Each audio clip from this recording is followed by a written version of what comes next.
it remains to be seen what God will do for the man who gives himself wholly to him.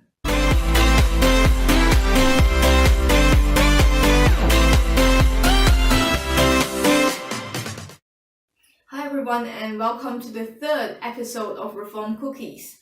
You're talking with Esther, and today we're going to talk about how to be a living sacrifice. It's all or nothing, isn't it?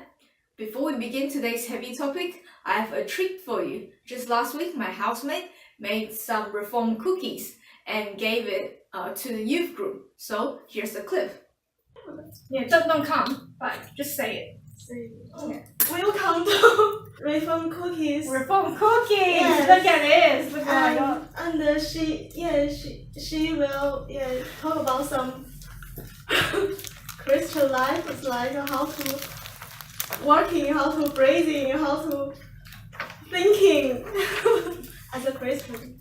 Nice. So just to, And if you like it, don't forget to subscribe it. Subscribe. Yeah. Like. If you don't down below. If you don't like it, don't like her. So just comment down below. What are the cookies made of? Very healthy, buttery goodness. Zoom in. Yeah, maybe a bit. Ooh, woo! Nice. Let me try the Reformed cookie. Is it good? Delish. Alright, I'll see you guys in the next episode. Thanks. Bye. Wasn't that exciting? It was really yummy too. I really like the apple one. But today, let's get into it. Today we're talking about a really, really solemn question that every Christian has to face in their life. And that is, do I give all or do I give nothing? Because you know that you cannot serve God and mammon together. You cannot serve God and money together. You can't serve God and other parts of life together. You can't serve God and your wife or your children or your business or your career or your kids and divert your attention that way. You either center Him above everything else or you center yourself and you leave it behind. It's one or the other. So what I wanted to share with you in the quote this morning is Henry Varley's quote. And he actually said this to someone who's very famous. You probably know him, D.L. Moody. Have you heard of him before? He's a great evangelist. And how he got started was when Henry Varley actually went to him one day and said, "It remains to be seen what God will do with a man who gives himself wholly to him. Entirely to him." And when D.L. Moody heard that, he said, I want to be that man. I want to be that man. Then he went on one day and he told a story about a boy who gave himself on the offering plate. And what happens was the offering plate was, passed around during Sunday school, during offering time. And this little boy was from a very poor family. And he actually watched the offering bag being passed from one to another, the first row, second row, third row, fourth row, and it came to almost him. And what he did was then said, well, I'm poor, I don't have anything, so what can I do? So then he went to the kitchen and got a really massive platter. And I mean massive. For a little boy, 8, 9 years old probably. And he took that, and when the offering bag came to his row and got to him, he put that plate on the floor. And he basically said, God, I have nothing, but what I have, I give you my all. I give you me. And he stood on that offering plate that day. Now the other day, I took my business card and I signed my name on it. And I dated it.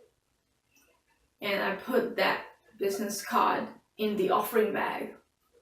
Because I too saw people, and I saw the offering bag being passed around one after the other, row after row. And it almost got to my row, and I noticed what people were putting in it. They were putting money in it. but it's a fixed amount of money. And I know that if I actually gave God my business card, that business card had unlimited earning potential. Because why?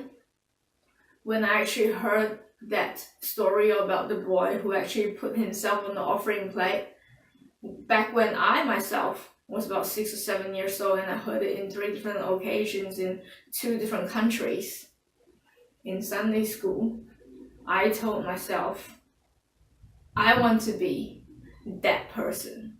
I want to be that person whom God uses solely, because I give my all to Him, and it's not been an easy journey. Like growing up, your perspectives change, your understanding of the world becomes more complicated and sophisticated, and then you realize actually it's not that easy to give God everything and prioritize Him above all else and have Him as my goal that I'm working on and striving on, even in business, every single day. It's hard enough combating teenage pop culture. Then we grow up to business, and you get stuck in the rat race, and you're thinking, what do I have to do to succeed? Do I also play those political games?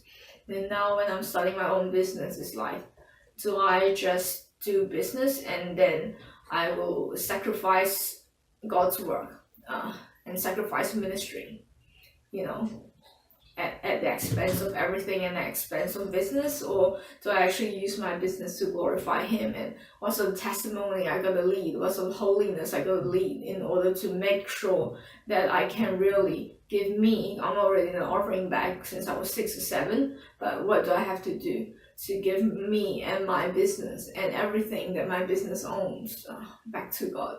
It is all His.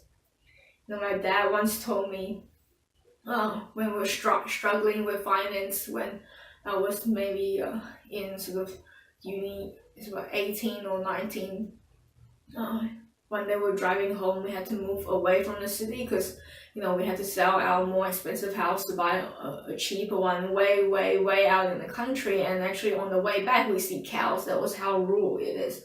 Cows and sheep and lots of hills. And I remember that pointing, we were sitting in a beat up Tarago, even older than me, at that time, and that pointed out to that hill and go, it is more than easy for God to give you one of these cows. It's all His. And actually cows are worth a lot, As you know, Australia is a very, farming industry, so it is more than easy for God to give you this cow. If I can translate that to a language you may be able to relate to, it is more than easy for God to give you anything that you want, anything that you desire, anything that you wish to have, you want to have, you're striving to get the moment. But where is your faith? You ask me.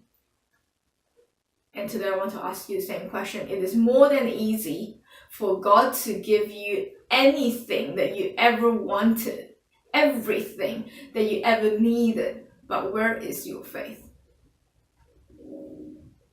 Are you giving all to your master? Where are you? Who is your master? Is it God? Or is it something else?